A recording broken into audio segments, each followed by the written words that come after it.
Nuclear ghosting revenge on cheating fiance. Not sure if this is pro-revenge, nuclear revenge, or nuclear ghosting, but here goes. The players are myself, fiance's mom. Time frame 2013 to 2016. It has obviously been several years since the incident, and I literally have never told anyone in my new life about this. Tonight I have some good wine to drink and figure I'll let my fingers do the talking. I thought I had met the perfect woman. We met in the last year of college. We met at a party and hit it off instantly. She was a beautiful blonde with sun-kissed skin, and she could have been a model. Think Kate Upton type figure. She was kind, compassionate, sympathetic, good listener, and had an active life with many friends. She liked my friends, and it was awesome over the 3 years we knew each other and how our friend groups merged. Several of our friends began dating each other. It was some of the best times of my life. I was on for a post-grad in finance and she had a degree in contractual law. This is just to say we ended up being successful in our own rights, but in no slouch in the looks department either.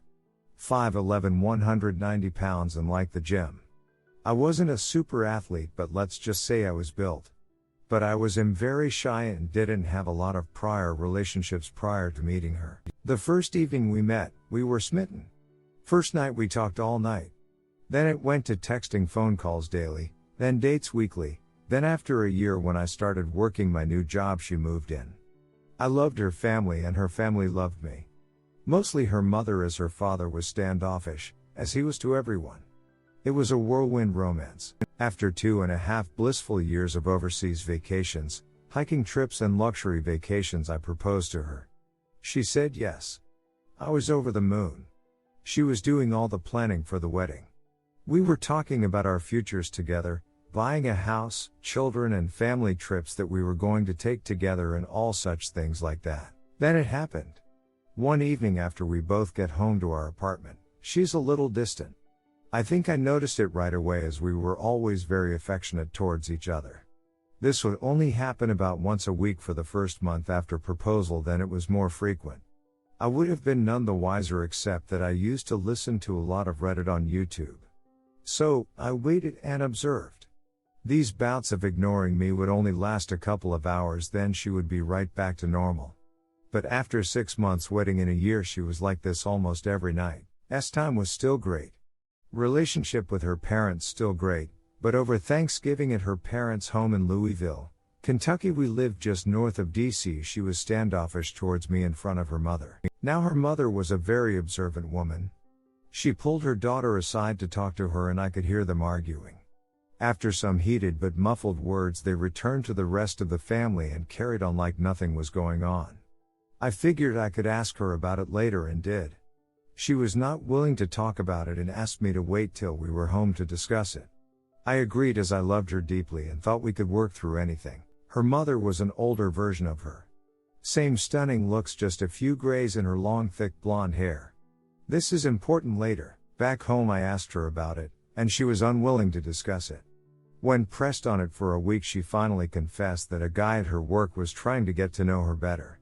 She wanted to be forthcoming, so she showed me her phone, and as I looked through it I noticed that all the texts that would have happened during the time she was withdrawing from me were removed. There was nothing untoward in the texts. But I did go into her phone settings and turned on her locator on her phone, as we shared the same phone plan. And I honestly thought it would make me see that she was not doing anything wrong. Was I wrong? That second weekend after Thanksgiving she had a company Christmas party. I had planned on going but came down with food poisoning and had to back out. She had a girlfriend pick her from our apartment as they planned on drinking a lot. Had a DD for the evening. We had planned on going out all night, so I told her to have a blast and I would see her in the morning. So, as in puking my guts out and barely able to get off the toilet for more than 30 minutes, I grabbed my phone and watched her location. First it was a restaurant, then the venue of the company party, then a bar. None of this alarmed me until I saw her phone stop in a downtown hotel. At this point I was miserable in more ways than 3. Projectile vomiting out my BTT, mouth and now soul. I finally fell asleep due to sheer exhaustion at 2 a.m. At 7 a.m. I awoke and saw she was still at the hotel. At noon she finally comes home, and I am on the mend. She loves me up and I asked her about the previous night without mentioning anything about knowing her locations. She talks about the restaurant, party, the bar, but then says she went to her girlfriend's house to crash for the evening. First lie. For the next 3 months she has to start working later and later 3 to 4 days a week. As I start asking her about it, she becomes more and more defensive. I talked to her mom one evening when Fiance didn't come home until late. I asked her mom about the Thanksgiving conversation and she admitted to me that she thought her daughter might be stepping out of our relationship because of how she read her body language. She also said that her daughter was being more and more distant with her in their weekly texting conversations. With all this speculation that was going on in my mind, I kept it to myself. 2 weeks later at work I ended up getting a new project at my company that was going to require me to fly to the Midwest Monday through Friday for the next 5 weeks starting in 2 weeks. It came with an increase in salary, and as I broke the news to my fiancée, she was delighted for me. I didn't think though that she was excited for the same reasons I was. So, I went online and ordered 4 motion-activated spy cameras for my apartment. I put one in the living room entry area, one in the kitchen, one in our bedroom and one looking down our hallway. They were very small and connected to the internet via a hidden network so they couldn't be spotted on the Wi-Fi network. I secured the cams with a password and waited. On my first week out she had girlfriends over the first 2 nights and never worked late once. The third night a guy came over. I was enraged. I'm sitting there in my hotel room screaming at the monitor and calling her every name in the book. Then they went all the way, first on the couch, then in our bed. She bent for ways for him that I didn't know were possible. What was the worst was as I am watching them get it on I call her to see how her day went. She hears her phone ringing and holds her hand up for him to stop giving her Al and answers the call. I ask why she is breathing heavy and said she was at the gym working out. As soon as the call is over she goes right back to doing the dirty. When I got home Friday evening, I ignored her and went right to bed, and early Saturday got up and went cycling. I was so upset that I didn't even realize that I biked over 50 miles from our apartment. The furthest I had biked before was 30 miles. But that day I went 105.6 miles. Getting back absolutely exhausted I showered. Then she and I went out that evening and had fun with our friends and had a lot to drink. Is it breakup-s time when the one you're going to break up with is oblivious? I was bursting inside. Heartbreak, anger, rage, feelings of betrayal all swirled around in my heart and mind. She, who used to be so attentive, was oblivious to all this.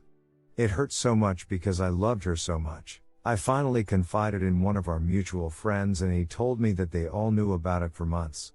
I was finally told, they all felt sorry for me, but no one again said a damn thing to me.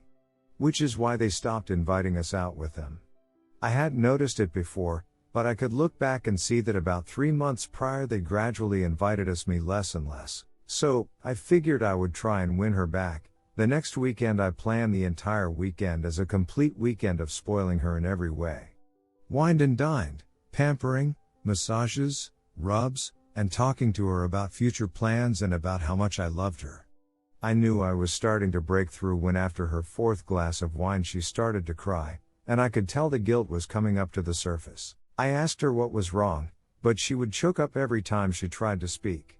I then told her that if she did something in her past or was having some kind of conflict in her mind that she needed to speak to me about, that I was more than willing to talk with her about it, and if forgiveness was needed then I was more than willing to forgive and move on. The only words that came out of her mouth in her was how much she loved me. It actually hurt to hear that from her, as I now had 4 separate videos of her and the other guy in our apartment getting it on. Over the next 8 weeks of traveling to the Midwest, the trips lasted for what would be 10 weeks. I recorded over 41 hours of her having time with what I found out was her coworker. She never worked late once while I was gone. I tried every weekend to be extra attentive and each week she got more and more distant. After watching this for 8 weeks I was done, so I devised a 12-step getaway plan. 1. Gather evidence. 2. Get her out of the way. In order to execute my plan, I scheduled a 2-week exclusive getaway trip for us at an all-inclusive resort Barbados. She was ecstatic. Then a week before the trip I claimed I had to back out and told her to take a friend. I knew it was over when she showed no disappointment that I couldn't go. She scheduled coworker to go with her. 3. Terminate our apartment lease. It would expire 3 days into her trip and I was the sole signature on the lease. 4. Find a job in another town. The company I had been assisting in the Midwest had offered me a job with a slight increase in salary. 5. Find a new place to live. I got an apartment in the above said location. When she is gone, perform the following. 6. Take her to the airport, go back home and pack all her things same day. Saturday 7. Get a new phone number, phone, email. Cancel all social media. Monday 8. Separate us completely in regard to finances. Withdrew all monies from our joint accounts and then closed them. I put all her money in an envelope and packed it in her things. Monday 9. Have the movers pack all my things up and ship it west. Monday 10. Take all her things to her mother's house 600 miles away. All my fiance's belongings fit into the back and bed of my F-250 crew cab. Tuesday through Saturday. 11. Give her mother the evidence. 12. Start my new life. I didn't want to do anything that was illegal, so I made sure that nothing of hers was missing. It was so hard to pack all her stuff nice and neatly away. I never cried so hard in my life. I have read so many times on Reddit about SOs saying they will never do it again when caught, but they don't stop. My hope was that she would genuinely confess so we could forgive and move on. She never did. Twice she came really close, but her secret was too hard for her to reveal. Tuesday morning, I left our apartment north of DC for the last time. It took 10 hours to get to her mom's house. What happened when I got there I was not prepared for. I arrived at her mom's house around 8 in the evening. I figured she would be surprised to see me since I was coming down unannounced.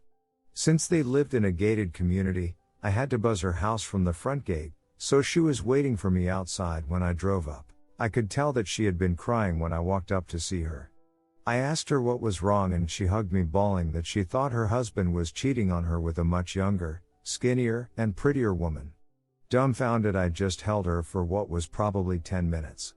She soaked my right shoulder with her tears and snot. When she finally composed herself, I asked if we could go in a talk.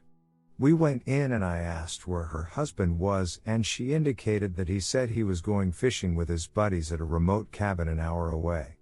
Then she said, he hates fishing. She gave me all the indications that she had picked up on and apparently it had been going on for about a year. So, doing a little bit of research, we found a credit card hold charge for a 5-star hotel that was only 20 minutes away. On call later confirmed her husband was in fact there for a 4-night stay, cheating with his M-stress. 2 Ps in APD? I said. What? She responded. 2 Ps in APD? I said again. Your husband is cheating on you and your daughter is cheating on me. That's why I came here to drop her stuff off and move to Forex. I showed her the evidence in a binder on screen captures I had made.